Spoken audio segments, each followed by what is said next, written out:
my son Tyler. Karen, have you been here before at the meet and greet? No, I have not. Okay, well it's very No, nice to but see I've you. been I like your emailing and patriotic talking. colors. Yes, that too. Thank you. Excellent. So, What are the issues that matter most to you? um, the continued health care and pre-existing conditions. Yes. Tyler's got a brain tumor. He's had 50-some surgeries. 51. And 51. Started when I was 8. he's had some memory issues and things like that. And we thought we were out of the woods with surgeries here a while back. In 2011, things got quiet, and then all of a sudden in 2017, we were back in there having a couple more. He just keeps fighting. 51. The Since he was 51st 7. 51st one was when they removed his nasally nose. So we're real concerned about the health Can care I ask, support. just because I'm a pediatrician, can I ask what kind? So I had a cyst behind my right eye. Well, And the first tumor. the first tumor I had was a supracerebral cystic astrocytoma. And they removed that surgically. And then it grew back. And they did chemotherapy for 16 months. 24 months chemo, 6 weeks of radiation when it came back in 2008. I was going through high school at the time and graduated on time with my class. And my teacher told me when I got back to school just to go lay down and curl up in the corner and just go to sleep. And we had kids that were saying, why does he get to sleep and we can't? And she looked at him and said, he just went through 2.5 hours of radiation and you haven't, so shush up. But did he get back up and catch up on his work later on? I'd eat lunch with the teachers and I checked with them first, and I'd eat lunch with the teachers and while they were prepping for the next class and catch up on my work, and graduated 2011 non-special ed. Wow. Wow, what a champion. This year I'm going to be graduating college. Congratulations. Where do you go? Highline. Yeah. I'm in the Achieve program. So what would happen to you now? You're graduating college, so you're in your early 20s. I'm 25. 25. At age 20, you have coverage with your mom until you're 26. Yes. And then what happens if they repeal the Affordable Care Act? Then I will need to start paying my medical bills. He'll have some Medicaid, Medicare, Medicaid most likely. He's on Social Security disability, so he'll get access to Medicaid, and we figure we'll have to come up with a way to pay for some supplemental health care. And healthcare is really expensive. Yes.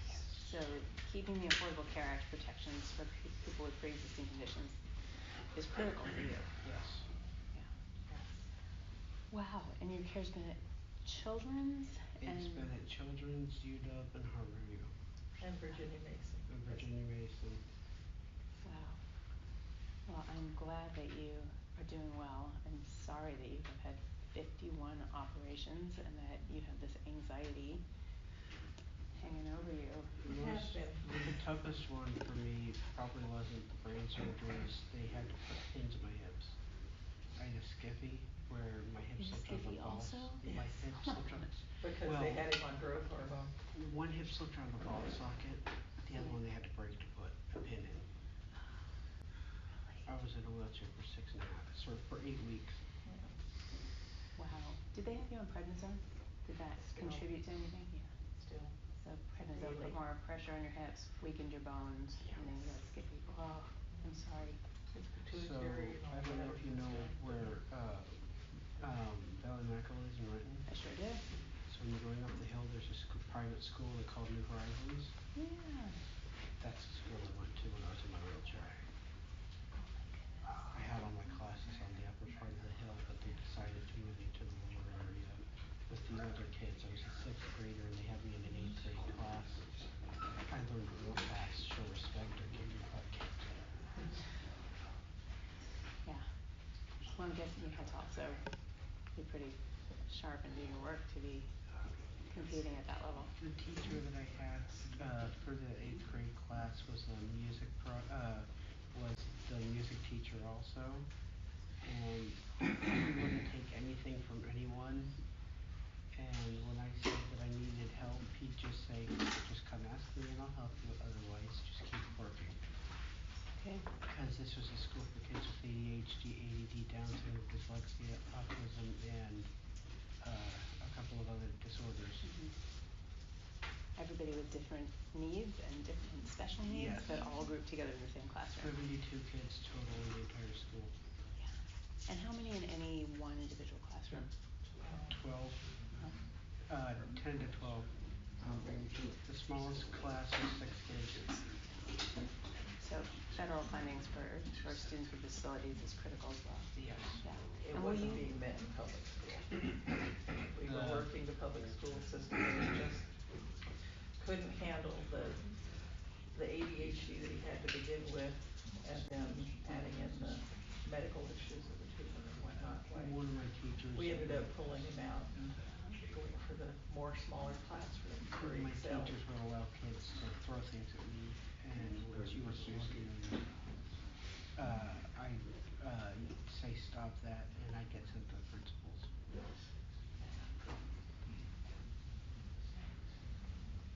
Have you seen any difference in how you're treated or in how young people behave towards one another since the 2016 election?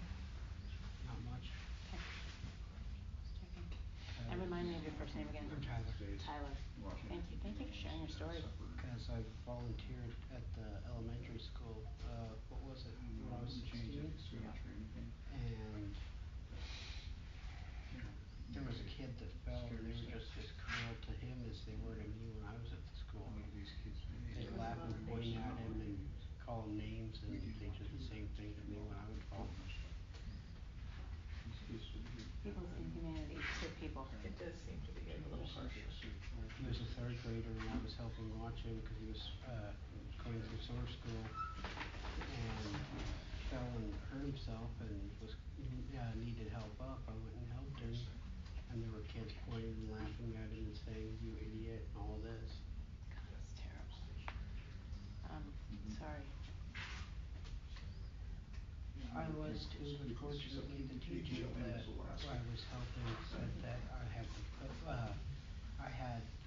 all the rights of a TA. All the rights of a Teacher's assistant. And do teachers' assistants have rights? Okay. They got to spend about 10 minutes after all with their heads down. Sounds like maybe even more consequence would have been better. Yeah. Some of them got to talk to the principals. Thank you for sharing your story, Tyler. I appreciate it. How are your hips now? I can feel it when it gets cold. Mm-hmm. And they hurt quite a bit because the campus I'm going to is a 26-acre campus. And all my classes start at building 99 and end at building 19. So it's at the bottom of the hill. A lot of walking. And per day I walk 56 acres. Okay. Good for you, but not so good for the hips. Yeah. Hi, how are you? I'm doing well. How are you We've doing? met before. Yeah, I'm Chuck. Tell me your name again. Chuck. Yeah. It's I good was to see you. just down the road. What was that building again? I forgot what it was. Aerospace machinist. Yeah. We That was talked that one. about infertility. Am I remembering this right? I think that was what we IVF? were talking about. I have a new concern. Oh, okay. What's your concern today? So, I mean, it's been all over the media, Kavanaugh's confirmation. Yeah. And personally, I thought that the trial was a little too short, and I think a lot of people feel the same way about that.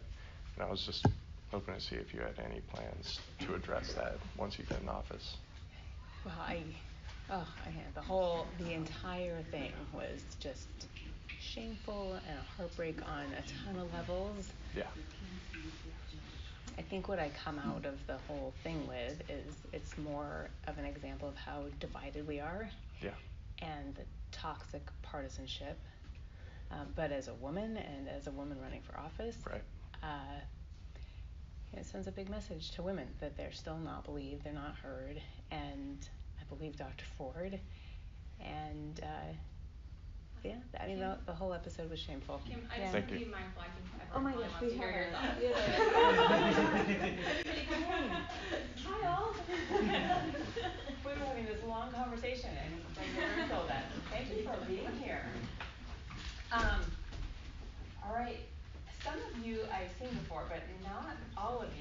I'm gonna introduce myself and I'll give a little talk. I will try to condense it so there's tons of room for questions, because I wanna make sure that whatever you came here with a question about, that you get an answer from me. And I will, by the way, do this as a member of Congress as well, when I will have offices in all parts of this district and will be available, because I don't know if you all know this, but my campaign kind of started referring to an empty chair and a representative who I did not think was available to explain his decisions. And so I have committed to being as open and transparent, as responsive as I could possibly be. So I'm Kim Schrier. I'm a pediatrician and a wife and a mom. And I have been living and working in the 8th District for 17 years, almost 18. And it's been really my life's work and passion to take care of children and their families. I never in a million years thought that I would run for office, but the 2016 election was a huge wake-up call for me, because as I look at the priorities of this administration, without checks and balances, I really see a threat to children and to families everywhere. We had a lot of these discussions in our house leading up to the election about divisiveness and scapegoating and health care. So the morning after the election, my son came downstairs and he looked at my face, and he looked at David's face, and he just sort of said, and he was 8, "Does this mean we have to move to another country now?" 8-year-olds are very literal. But, you know, this really became a lesson that when something is wrong and broken in the world, that you don't just sit back, and that you do something about it. And I had no idea what that something would be. I still had no idea I would be running for office. I would have laughed at you if you had told me that I'd be here today. But I knew we were all gonna have to roll up our sleeves and do something. And I believe women across this country who decided to run for office decided the same thing. And I think everybody in their own way, whether it's volunteering at a food bank, you know, making clothing out of recycled plastic bottles, whatever it is, people are all contributing and rolling up their sleeves in their way. Politics became really personal really quickly. I had to explain to an 8-year-old boy how it is that a man who children throughout the country uniformly refer to as a mean man who bullies people, and who grabs women's bodies and then threatens to sue them, became our president. Personal as a woman concerned about reproductive rights. Personal as a person with a background in science, because science should not be a political issue. Science is just science, right? You've taken some science classes, and by the way, also thank you for your service. We need to be paying attention to data in issues that are scientific, like climate change, but also in issues that aren't even scientific, but where data matters, like immigration policy and economic policy, that we've gotta look at the information in front of us and look at history and see what will really work best. And so it is frustrating to see that evidence sometimes seems to not even matter. This is personal to me as a human being, seeing divisiveness and scapegoating and racism and xenophobia and name calling. And then, you know, this pattern of blaming one group or two groups for an entire country's woes. And right now, it's the Muslim population and it's immigrants who are getting hit so hard and made to seem less than human. And this never leads to good in a society. It whips up a frenzy, and scapegoating always goes in the wrong direction. And then finally, as a pediatrician and as somebody with my own pre-existing condition, I was just talking with Tyler a second ago about pre-existing conditions and what that means to all of us. I have type 1 diabetes, and I would guess that there's not a person in here who doesn't either have a pre-existing condition or have somebody in their family with something. And so the attacks on the Affordable Care Act and the constant drumbeat, we're gonna repeal, repeal, repeal, that was really personal, because I take care of kids and I feel this kinship with 26 million people in this country who could breathe this big sigh of relief, like, oh my goodness, now we can get coverage and know that we won't go bankrupt because of medical expenses, bad luck, whatever it is. And so I did what a lot of people did. I joined my invisible groups, and I marched, rallied, and called my congressman on a regular basis. And when that first Trump care bill came out, removing pre-existing condition protections, removing price protections for people over 50, defunding Planned Parenthood, cutting Medicaid expansion. I went as a pediatrician with 3 other doctors to Dave Reichert's office and explained how terrible that would be for my patients and for people all over this district. And days later, he voted for it in committee. And to me, that was deeply frustrating because it seemed like a not evidence-based decision. And because it was clearly putting party over people in this district, and we all deserve better. We deserve representatives who will really represent people and not put party over country at a time when there's some really serious problems going on in our country. So I stepped up thinking, a pediatrician with type 1 diabetes at a time when people are struggling with healthcare and really gets it, could run against him and maybe even beat him. And so that's what got me into this race.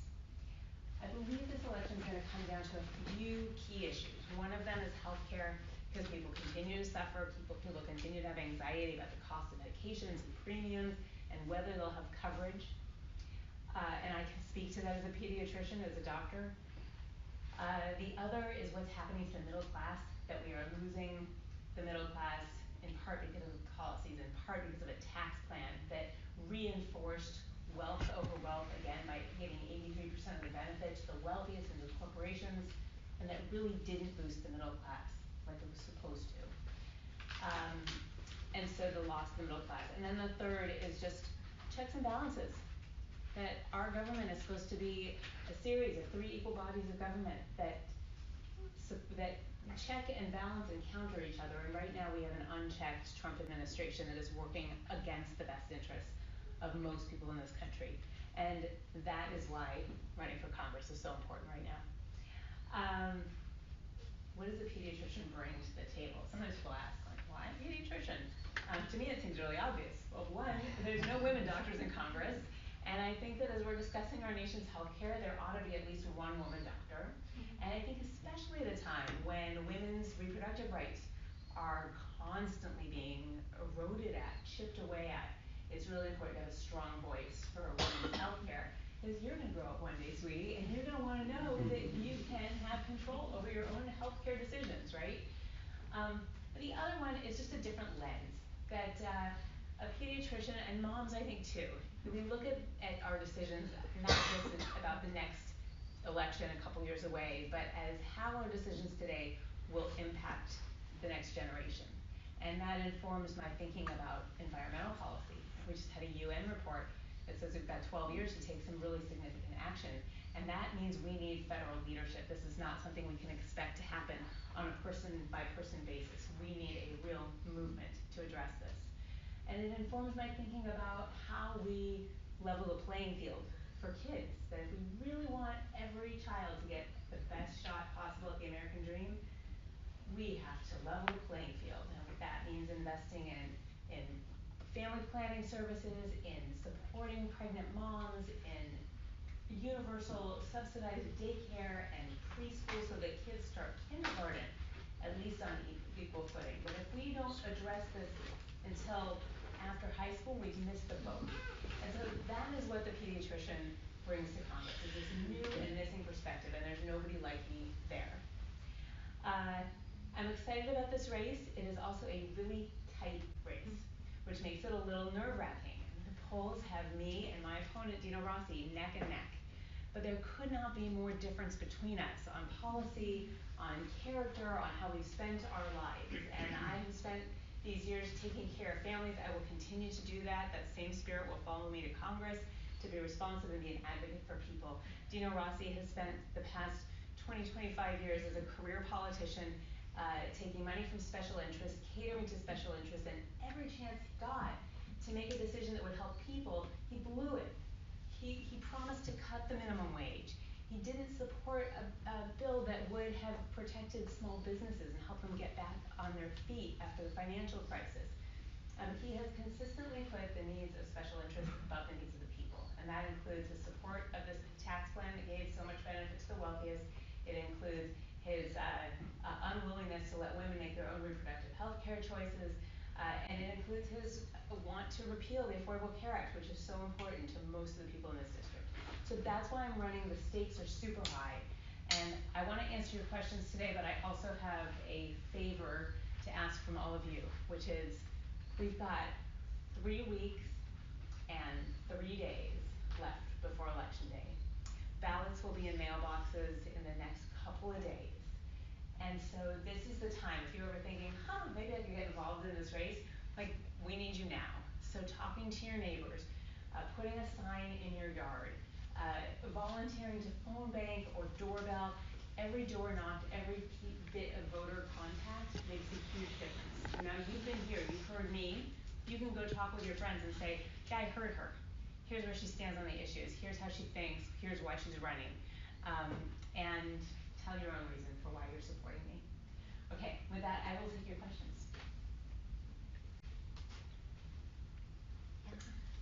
One of the things I really want to see in Congress are constitutional amendments. I'm tired of the Constitution being waved around as a blanket excuse for not making policy decisions. Gun control, women's bodily autonomy, things like that, where the Constitution, when it was written by white men. And we've amended it in some ways, but over the last, I wanna say, few decades, people have started to think that the Constitution can't be amended, that it's impossible to change, it's this infallible document that is perfect in every way, and we can't change it. And especially with I heard someone mentioning the Kavanaugh appointment to the Supreme Court, I am very concerned about things going to the Supreme Court because they judge on constitutionality. Right. If we amend the Constitution, they have to focus more on the rights that are currently not specifically protected, or they can judge in favor for gun control of the generally protected. Instead of, if we specify, like with the gun control language that is very antiquated, and had at the time no connection to what is now considered arms. So again, I wanna see those amendments because I don't trust the Supreme Court as it sits today to protect the rights that I want protected, if things go there. If the states decide to protect something, to try to protect my rights, I want it to stand up constitutionally. It's a great question. And I think we're all very concerned that we're taking a document that really has not been altered, but should be a living document, but that is also hard to change. And it is. I mean, we are, I think 2, maybe 3 states away from having an equal rights amendment, which we've been fighting for forever. Although you were talking about firearm safety, think about women's rights right now and how those are under attack. And so you raise a really good point that we are basing decisions on an older document that is subject to interpretation,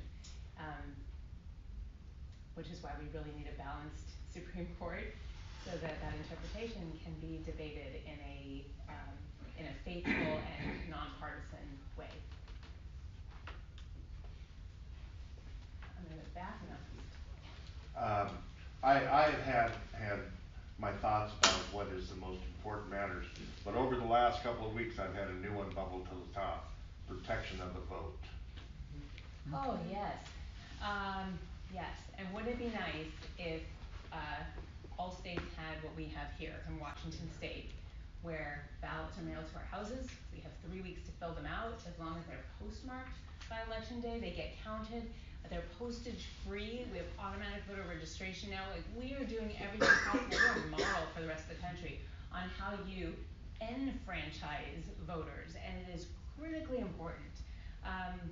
I am frustrated by the overturning of parts of the Voters' Rights Act because we are not at a place where things are even or fair. We're far from that. And so anything that we can do to protect people's voices and continue to have this be a government by the people for the people is critical. I would agree with you. Oh, sorry, I was gonna go to you. Yeah. Yes. Yeah. I'm on disability and I'm on Social Security, and so is my folks, like millions, they are retired on it. What are we doing to keep Social Security solvent? You know, it is not hard to keep Social Security solvent. It's actually pretty darn easy. You know, the lingo is scrap the cap. That right now, when we pay our Social Security taxes, we pay them up to $128,400. And exactly the people who could totally afford to put more in, the people earning more than $128,400, they don't have to pay for it anymore. They would feel it the least. And so if we just got rid of that cap and made it so it's not a regressive tax, we could fund Social Security, and we owe it to fund Social Security. This tax plan, this $1.9 trillion tax plan that explodes our deficit, now suddenly fiscal responsibility is back, and they want to pay for those cuts to the wealthiest, right, by cutting our Social Security and Medicare, and that is just plain unacceptable. We all pay into that system, we earn those benefits, they need to be there, and we protect our seniors, period. Thank you for asking. All right, who wants to start then? Yes. So my question is about gun control. I work in higher education. About 3 years ago this month, one of my colleagues went into his classroom where he taught and was killed, along with a number of his students. And we have these things happen too often in the United States. And so I'd like to hear your thoughts on that issue, because as we know, there are also a lot of partisan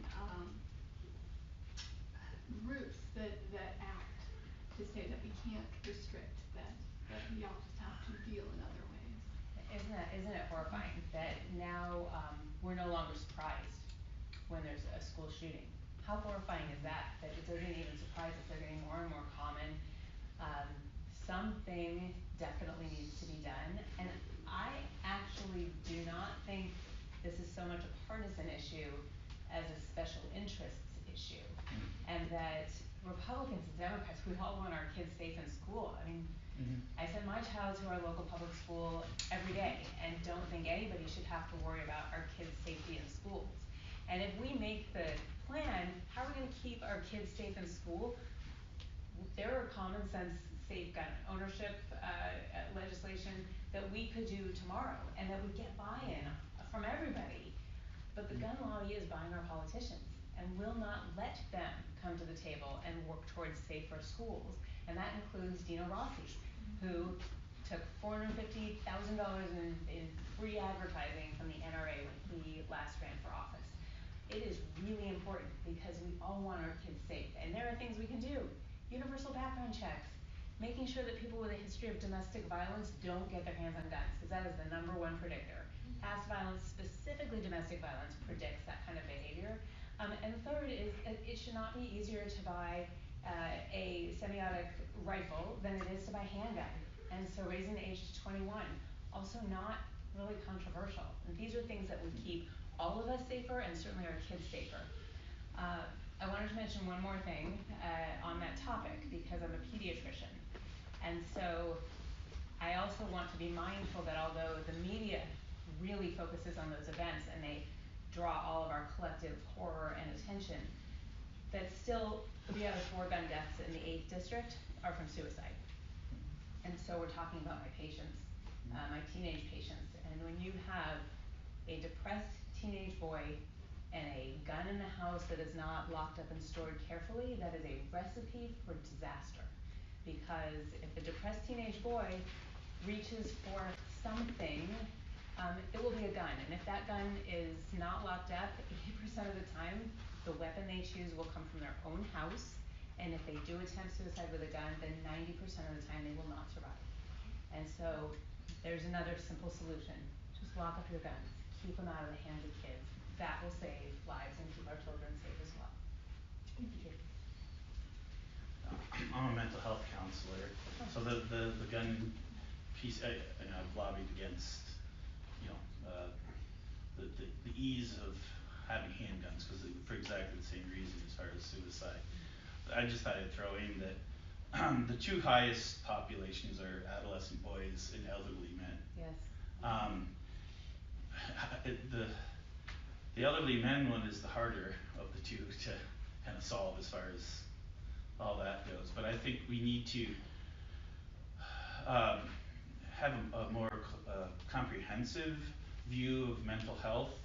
I think right now a lot of times, actually I think the gun lobbyists are saying, oh, it's only crazy people who, you know, have guns and do those crazy things. I mean, where it's. Which is not true. No, You it's and I not. both know that. Right, yeah, I mean, 30 to 40% of us are going to have some pretty level of suicide, depression at some point in our lives. So that's a lot of people. It's not just the crazies that we have to watch out for.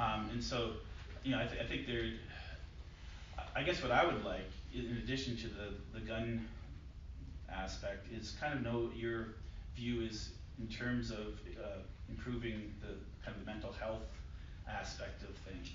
Sure. I'll start with kind of the back end of that, which is that's why having extreme risk protection orders are so important, because then if a family member sees that their loved one is depressed, at risk for suicide, they can have those guns temporarily removed to keep people safe. And as we're looking at mental health, I see it in my patient population, and this has changed dramatically over the past 20 years with the increase in depression and anxiety. And so any healthcare policy that we talk about needs to have physical health and mental health as equivalents, because they are intricately linked, and one does not do well without the other. So I would support more professionals and reimbursement and that equivalency. I'd like to also see it more in the schools too, making mental health, some schools have like mental health clinics right off campus, in other words, where it's easy access. Because once again, back to the other population that's. And Issaquah has that. Issaquah, and this is why, again, we need to level the playing field there and have all schools be great, but we have a counselor through a partnership between Issaquah Schools and Swedish, a counselor in every school, which is really important to have someone for those kids to go to. Next question. Hi. This kind of ties into what he was talking about, and you had mentioned healthcare, and the healthcare with the pre-existing conditions. And it kind of ties into the mental health as far as how the pre-existing conditions are determined. Because like with the drugs, alcohol, opioids, all of these tie very well into the mental health, which leads down that path. And I see in the future where they will take the addictions and turn those into a pre-existing condition to being a woman deny is now pre-existing condition. healthcare. Yeah, exactly. I mean, the list has become so comprehensive that before the Affordable Care Act, women paid more for insurance, because essentially being a woman was a pre-existing condition. We are more expensive to take care of. This is why we need to have protections for people with pre-existing conditions. It's why we need a balanced risk pool. It's why you need to have an individual mandate, because if only people with pre-existing conditions get health insurance, then of course the rates are going to go through the roof, and insurance companies will pull out of the marketplace because there's too much risk. And that is why that was factored into the Affordable Care Act. Next question. You've been mentioning about the Affordable Care Act a lot, but wouldn't an easier solution just be to push for more of a single payer system or a public option? And a public option, thank you for saying that, is exactly what I have proposed. That I see patients and moms come into my clinic so frustrated about skyrocketing rates for their premiums. And what I'm hearing since this administration and the instability in the marketplace, $1,700 a month for their family. And to get that great rate, I know, exactly, $10,000 deductible. Which, right, do the math. Right. You're spending almost $30,000 out of pocket before you get a cent of benefit. And that's horrifying. So what I have proposed is having a public option, having that public option be Medicare, and giving everybody the opportunity, any age, any stage, even if you're a small business owner, you could go onto your state's individual marketplace and state's exchange and buy either private insurance or buy into Medicare. And we know that Medicare has a 1.8% overhead, and private insurance far more overhead, which gives a cost-effective alternative, sliding scale options to pay for it, which will have some competition and bring prices down. Bringing prices down is not really enough because we also just have plain old too expensive healthcare in this country. Everything costs more, there's no transparency. We feel it mostly in our drug prices, that our medications are too expensive, but it's everywhere. And so having a physician in Congress who is willing to just really dive in and address costs overall, and who's not taking corporate PAC money, so I am not obligated to anybody's special interests, is really critical in taking this on. You know, I'm a veteran, I'm disabled, and more importantly, I also have diabetes, as does 3 of the 4 of us in our household. I've had 2 daughters die from type 1 diabetes before their 40th birthdays. And all I see is the cost of insulin going up. We used to pay $25 a vial, and in some cases now they're over $600 a vial. You know, there's times that I have to think about, do I eat and pay the mortgage, or do I get my meds? Obviously, the mortgage and food comes first, you know, so I go without medication. You know, Medicare is a wonderful thing, but when you buy a med, like insulin, why it's a tier 3, I don't know, but it's classified tier 3, so it's, you know, 5 or 6 times the price that it used to be. And when you're on a fixed income, you know, you can't afford that. So what are we going to do to protect us? First of all, I am so sorry, and we are hearing more and more stories like this about, there was one on NPR just recently about a 27-year-old who's no longer on his parents' insurance. He had just a little bit of insulin left in his vial, and he thought, okay, I can stretch this until my next paycheck next week, you know, a few days away. And so he rationed, like a lot of people have done. You're talking about it too, because it's expensive. And when we're talking about a vial of insulin, by the way, which costs $260 a bottle is what the one I use costs. It's 2 teaspoons of medicine, 10 milliliters. It's a tiny bottle, and most people need more than 1 bottle a month. Yeah. And so that 27-year-old died, and that is just horrifying. And there's no reason that insulin should be so expensive. In fact, just so you know, Walmart sells good old-fashioned regular NPH for $25 a bottle. And that's where I go. And you have to go there. Yeah. But how is it that they can do it for $25 a bottle, but other insulin is too expensive? Walgreens is, you know, $85, $90 copay. Yeah. You know, so God knows what, you know, what the real price is. 3 of the 6 most egregious examples of skyrocketing prices have been insulins. So this is a particular focus in Congress right now, is why is this particular gouging happening and shadow pricing, which is why we're talking about that one. But there are at least 30 drugs that have more than doubled in cost in the last 5 years. And we deserve to understand why. We deserve to have Medicare able to negotiate those drug costs, because we really should not be paying more for our medicines here than they pay in Canada. Exactly. Same medicines. Yeah. Exactly. Sorry.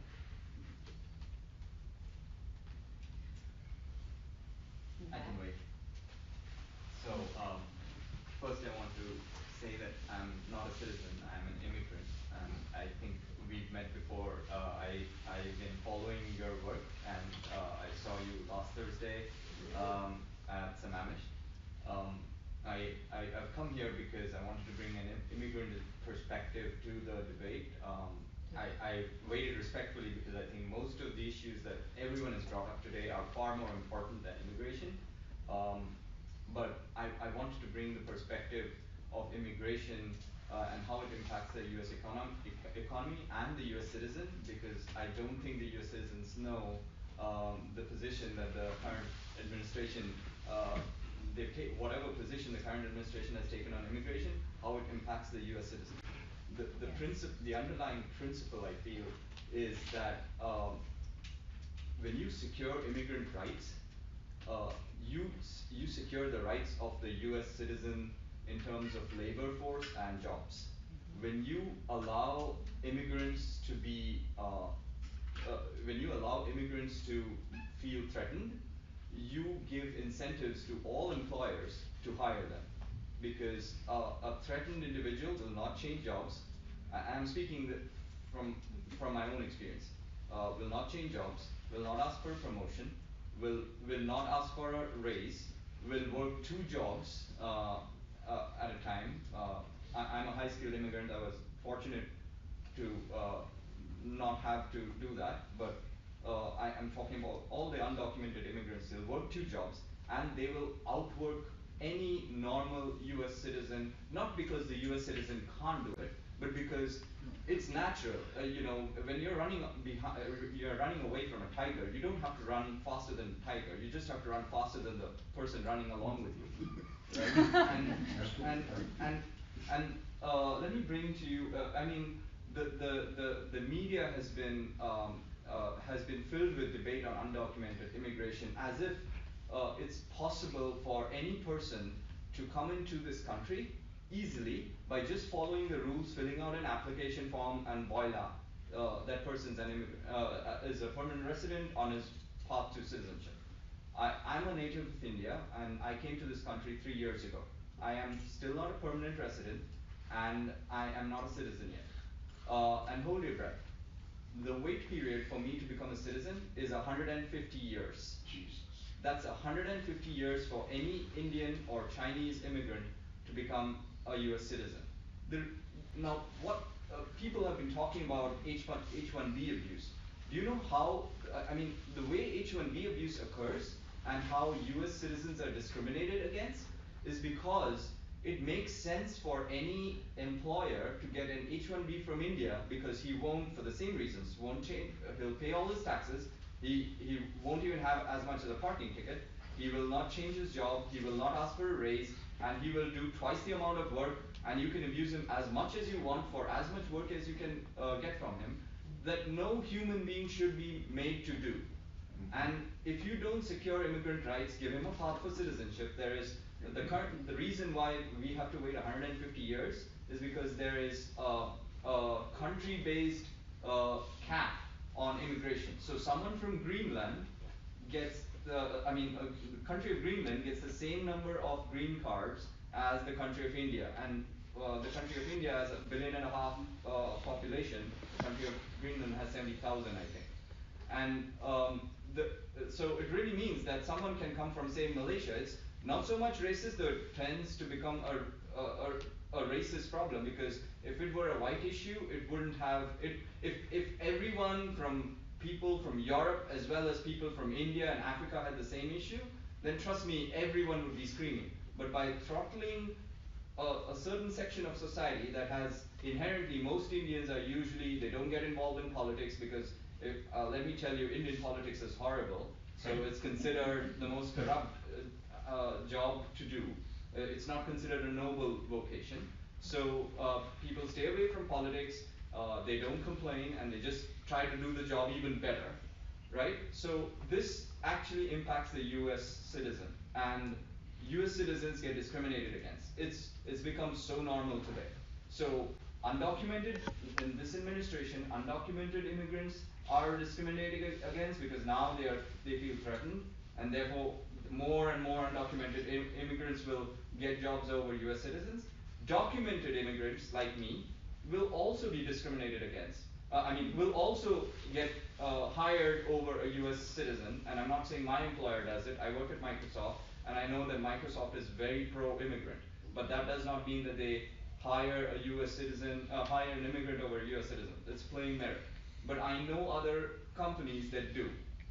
So that is one thing. The second thing is that if you notice from the year 2000 to the year 2018, there has not been a single Indian.